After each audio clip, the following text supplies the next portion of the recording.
యుద్ధం ఆగింది కదా, కొన్ని చిక్కు ప్రశ్నలు. పాక్కి IMF $1 బిలియన్ లోన్ ఇచ్చింది.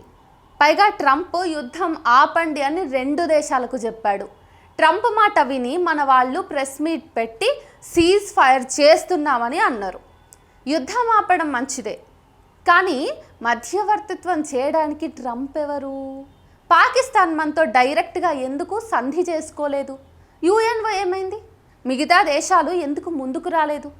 నెగోషియేషన్, సెక్యూరిటీ మెజర్స్, ఉగ్రవాదంపై జాయింట్ యాక్షన్ కమిటీలు, లేదంటే జాయింట్ యాక్షన్స్, ఉగ్రవాదులకు పాక్ ఆశ్రయం ఇవ్వటం, పాక్ సైన్యం హామీ మొదలైన చర్చలు జరగకుండానే అర్థాంతరంగా ఎందుకు ట్రంప్ మాటలు మనం వినాల్సి వచ్చింది?